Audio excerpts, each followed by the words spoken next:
Morning బ్రేక్ఫాస్ట్కి కానీ, మధ్యాహ్నం లంచ్ కానీ, రాత్రికి డిన్నర్కి కానీ 3 సార్లు సర్వ్ చేయాలి. చాలా క్లియర్గా పెట్టుకున్నాం. ఒకే ఆదేశం ఇచ్చాను, లాస్ట్ మైల్లో ఉండే లాస్ట్ పర్సన్కి ఇది చేరాలి. ఏ విధంగా చేరుస్తారో నాకు అనవసరం. ఆర్గ్యుమెంట్స్ లేవు. No question of tolerance also. It is an emergency. ఒక ఎమర్జెన్సీ వచ్చినప్పుడు ప్రతి ఒక్క అధికారి కూడా సర్వశక్తులు ఒడ్డి అవసరమైతే మేము చెప్పిన దాంట్లో ఏమైనా డెఫిషియన్సీస్ ఉంటే పెంచుకోండి. మీకు డిపార్ట్మెంట్స్ ఉన్నాయి, ఎగ్జిస్టింగ్ ఇక్కడ ఉండే డిపార్ట్మెంట్స్ ఉన్నాయి, పూర్తిగా సహకరిస్తారు. నాకు కావాల్సింది లాస్ట్ మెయిల్లో డెలివరీ జరిగి తీరాలి. 2 రోజుల నుంచి ఇబ్బందిలో ఉండే ప్రజలు ఇంకా కూడా ఇబ్బంది పడడానికి వీలు లేదు. అది చాలా స్పష్టంగా ఆదేశాలు ఇచ్చా. ఇంకా ఆదేశాలను అమలు చేయకపోతే చాలా కఠినంగా కూడా వ్యవహరిస్తా. ఆ విషయం కూడా చెప్తున్నా. నేను అందుకే చాలా క్లియర్గా హైరార్కీ ఇచ్చాం. టెక్నాలజీ కూడా మైన్యూట్ డీటెయిల్స్ వర్కౌట్ చేసా. ఆ విషయం కూడా మీకు చెప్పాలి. ఎందుకంటే సింగ్ నగర్కి అన్ని వెహికల్స్ వస్తే అక్కడ అందరూ రావడం, పెద్ద ఎత్తున అక్కడి నుంచి కిందికి పోనీయకుండా చేసే పరిస్థితి వచ్చారు. సింగ్ నగర్లో ఉండే అందరినీ కోరుతున్నా, ఎవరు అక్కడ సమావేశం కావద్దండి. వెహికల్ వస్తే మీ డివిజన్కి, మీ సచివాలయం ఏరియాకి వస్తాయి, అక్కడనే డిస్ట్రిబ్యూట్ చేస్తాను తప్ప ఇక్కడ డిస్ట్రిబ్యూషన్ కూడా ఆపేయమని చెప్పాను. అది కూడా చాలా స్పష్టమైన ఆదేశాలు ఇచ్చాం. ప్రతి ఒక్క వెహికల్లో ఎవరైతే ఒక అక్టోపస్ కానిస్టేబుల్ని, ఒక గ్రే హౌండ్స్ని, ఏపీఎస్సీ స్టాఫ్ని పెట్టాం డెలివరీ ఇవ్వడానికి. వాళ్ళు తీసుకొస్తారు ఇవన్నీ. ఎక్కడన్నా ఇవన్నీ చేయకపోతే పోలీస్ ఆఫీసర్లు కూడా చాలా క్లియర్గా చెప్తున్న, హైరార్కీ కూడా మోస్ట్ డిసిప్లిన్ ఫోర్స్ వచ్చి police. Be discipline. Law and order maintain చేసే బాధ్యత మీది. లా అండ్ ఆర్డర్ మెయింటైన్ చేయకపోతే నష్టం జరిగేది రిమోట్ ఏరియాలో ఉండే పేదవాడికి జరుగుతుంది. నేను చూశాను, వాళ్ళ బాధలు చూశాను. వాళ్ళ బాధలు చూస్తే వన్ననా తీర్థం ఒకటి కాదు. ఒక తండ్రి భార్యను వదిలిపెట్టి బిడ్డ బతుకు కోసం సేవ్ చేసుకోవాలని వచ్చాడంటే మనం ఊహించుకోవాలి. అదేవిధంగా ముసలవాళ్ళు, నడవలేని వాళ్ళు నీళ్లలో నడిచొచ్చి బట్టలు లేకుండా వచ్చారంటే వాళ్ళ బాధలు అర్థం చేసుకోవాలి. ప్రతి ఒక్క ఇంటిలో ఈరోజు పాములు వచ్చే పరిస్థితికి వచ్చాయి, తేళ్లు వచ్చే పరిస్థితికి వచ్చాయి. అంటే పై బిల్డింగ్లో ఉండే వాళ్ళకు కూడా ఈ పాములు, తేళ్లు ఇవన్నీ చూస్తామంటే బాధ, భయం ఉంటుంది. ఈ విధంగా ప్రతి ఒక్క కుటుంబానికి ఒక బాధ ఉంది. మానవతా దృక్పథంతో మనం పనిచేయాల్సిన అవసరం ఉంది. అందుకే నేను చాలా క్లియర్గా చెప్తున్నా. నేను ఐవీఆర్ఎస్ కండక్ట్ చేస్తున్నా. ఇంకా కొన్ని ప్రాంతాల్లో ఫుడ్ రీచ్ కాదని వస్తూ ఉంది.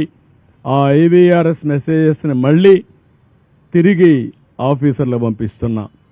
ఏ నెంబర్ నుంచి వచ్చిందో ఆ నెంబర్ కూడా పంపిస్తున్నా. నేను అందుకనే ప్రజలందరికీ అప్పీల్ చేస్తున్నా. నేను పంపించే ఐవీఆర్ఎస్ మీకోసం పంపిస్తున్నా. మీరు ప్రాపర్గా సమాధానం చెప్పండి. ఇమ్మీడియట్గా మా ఆఫీసర్ని మీ ఇంటికి పంపించే బాధ్యత, మీకు టచ్లోకి వచ్చే బాధ్యత తీసుకుంటా. అదే సమయంలో ఏమాత్రం అవాస్తవాలు చెప్పొద్దండి, వాస్తవాలు చెప్పండి. ఇలాంటి ఒక విపత్కరమైన పరిస్థితిలో ఉండే మనందరం ఆలోచించాల్సింది, ఎప్పటికప్పుడు మీరు సమాచారం నాకు ఇవ్వగలిగితే ఆ సమాచారాన్ని బేస్ చేసుకుని ఇమ్మీడియట్గా యాక్షన్ తీసుకుంటా. ఇంకా ఎక్కడికక్కడ నేను సర్ప్రైజ్ ఇన్స్పెక్షన్స్ కూడా వెళ్తున్నాను. నేను అందరి అంత చెప్తున్నాను. ఇంతవరకు 2 రోజుల నుంచి చెప్పాం. ఇప్పుడు ఎవ్వరు సరిగా పని చేయలేదు అని కన్ఫర్మేషన్కి వస్తే యాక్షన్స్ తప్ప ఇంకేముండవు. అది యాక్షన్స్ కూడా డ్రాస్టిక్గా ఉంటాయి. దయచేసి అర్థం చేసుకోండి. Rise to the occasion. మానవతా దృక్పథంతో పనిచేయండి. ప్రతి ఒక్కరిని ఆదుకునే బాధ్యత తీసుకుందాం. మళ్ళీ ప్రభుత్వ ఇమేజ్ పెంచుకుందాం. మనం ఉండేది ప్రజల కష్టాల్లో ఉన్నప్పుడు సర్వశక్తులు ఒడ్డి వాళ్ళకి సేవ చేయాల్సిన అవసరం ఉంది. మీనమేషాలు లెక్క చేయడం మాత్రం మంచిది కాదని మరొకసారి విజ్ఞప్తి చేస్తున్నా. రాత్రి ఎవ్రీడే రాత్రి 9 గంటలకు నేను రివ్యూ చేసుకుంటున్నాను. అంతవరకు ఎప్పటికప్పుడు రియల్ టైంలో ఇన్ఫర్మేషన్ పంపిస్తున్నాను కంట్రోల్ రూమ్ నుంచి. ఏదైనా అవసరమైతే ఎక్స్ట్రా ప్రొక్యూర్ చేయడానికి కూడా ఏమీ అనకాడం. Money is not the criteria. ఎట్టి పరిస్థితుల్లో ఇబ్బందులు లేకుండా వీళ్ళు చేయడం మా బాధ్యత. అది చేస్తాం. ఇది అవతానే శానిటేషన్ మీద ఉంటాం. అదే మరి రీహాబిలిటేషన్ చేయాలి. ఈ 2-3 రోజుల్లో ఇవన్నీ కంప్లీట్ చేస్తాం. ప్రజలకు కూడా కోరుతున్నాం, సంయమనం పాటించండి. ఒక అర్ధ గంట ఆలస్యం అవుతుందని ఆవేశంగా వస్తే అది 4 గంటలు కావచ్చు, 5 గంటలు కావచ్చు, మొత్తం వ్యవస్థ కొలాప్స్ అయితే కయాస్ వచ్చే పరిస్థితి వస్తుంది. ఈ విషయం కూడా మీరు అర్థం చేసుకోమని కోరుతున్నా. రాష్ట్రంలో ఉండే ప్రతి ఒక్కరికి విజ్ఞప్తి చేస్తున్నా, ఒక వ్యక్తులుగా సమాజంలో బాధ్యత కలిగిన మనం సమాజంలో ఎవరికైనా ఇబ్బంది వస్తే అండగా నిలబడవలసిన బాధ్యత మీ మీద ఉంది. మీరు కూడా ముందుకు రండి, సహకరించండి. ఏ విధంగా సహకరిస్తారో మీకే వదిలిపెడుతున్నా. ఫైనాన్షియల్గా ఇస్తారా, లేకుంటే వచ్చి సేవ చేస్తారా? ఇక్కడ విజయవాడలో ఉండే, ఇక్కడ కానీ చుట్టుపక్కల ఉండే ప్రతి ఒక్క వ్యక్తిని కోరుతున్నా, ఇది మనందరి బాధ్యత.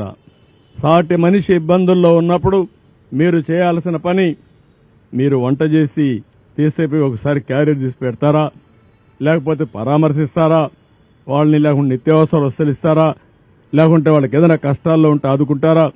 ఒక కుటుంబాన్నో ఒక 5 కుటుంబాలను మీ శక్తి మేరకు మీరు చేయగలిగితే అది మనలో ఉండే మానవత్వాన్ని నిరూపించుకున్నట్టు అవుతుంది. ప్రభుత్వం చేస్తాం, కానీ ప్రతి ఒక్కరూ గుర్తుపెట్టుకోవాల్సింది, సమాజం బాగుంటే మనం కూడా ఉంటాం. అలాంటి స్ఫూర్తికి మీరు నాంది పలకాల్సిందిగా ఈ విజయవాడలో ఉండే వీళ్ళని కూడా కోరుతున్నా. మేము చేయాల్సిన పనులన్నీ చేస్తాం. ఇక్కడుండే మీడియాని కూడా కోరుతున్నా, చెత్త రాజకీయాలు వద్దు. ప్రజలు ఇబ్బందుల్లో ఉన్నప్పుడు ప్రజాహితం కోసం పనిచేయండి. అలాంటి ఇష్టానుసారంగా రాసే వార్తలు నేను పట్టించుకొని పాజిటివ్ వార్తలు ఉంటే ఇవ్వండి. నేను లాస్ట్ మైల్లోకి రీచ్ అయ్యి ప్రతి ఒక్కరికి న్యాయం చేసే బాధ్యత తీసుకుంటాం. Thank you. ఏమైనా క్వశ్చన్స్ కూడా చెప్పండి. ఆల్ మెడిసిన్స్ అన్ని పెట్టాం, ఒక ప్యాకెట్ పంపించాం. హెల్త్ అని ఎప్పటికప్పుడు అలర్ట్ చేస్తున్నాం. రాష్ట్రంలో ఉండే ట్యాంకర్లను తెప్పిస్తున్నాం. క్లీన్ అయిన ఏరియా అంతా కూడా క్లీనప్ చేస్తున్నాం. మొత్తం ఏమేం చేయాలనో ఇలాంటి ప్రత్యేకమైన పరిస్థితులు అన్నీ చేస్తాం.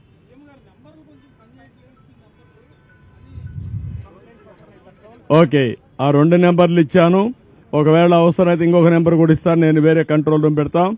మొత్తం వ్యవస్థ పెరాలసిస్ వచ్చింది. 5 సంవత్సరాలు పనిచేయడం మానేశారు. నేను ఇంకా ఏం చేయాలో నాకు కూడా తెలియని పరిస్థితికి వచ్చా ఇప్పుడు. అందుకే ఇప్పుడు ఒక ఆఫీసర్ సస్పెండ్ చేశారు. జక్కంపూడిలో ఒక ఆఫీసరు సరిగా తీసుకపోతే మార్నింగ్ అప్పుడే సస్పెన్షన్ అయింది. ఎక్స్ప్లెనేషన్ కాల్ ఫార్ చేశాను. ఇంకెవరిని నేను ఉపేక్షించను. మంత్రులు కూడా సరిగా చెప్పది చేసిన పని చేయకపోతే వాళ్ళ పైన కూడా చర్యలు తీసుకుంటా. ఎవరని నాకు అవసరం.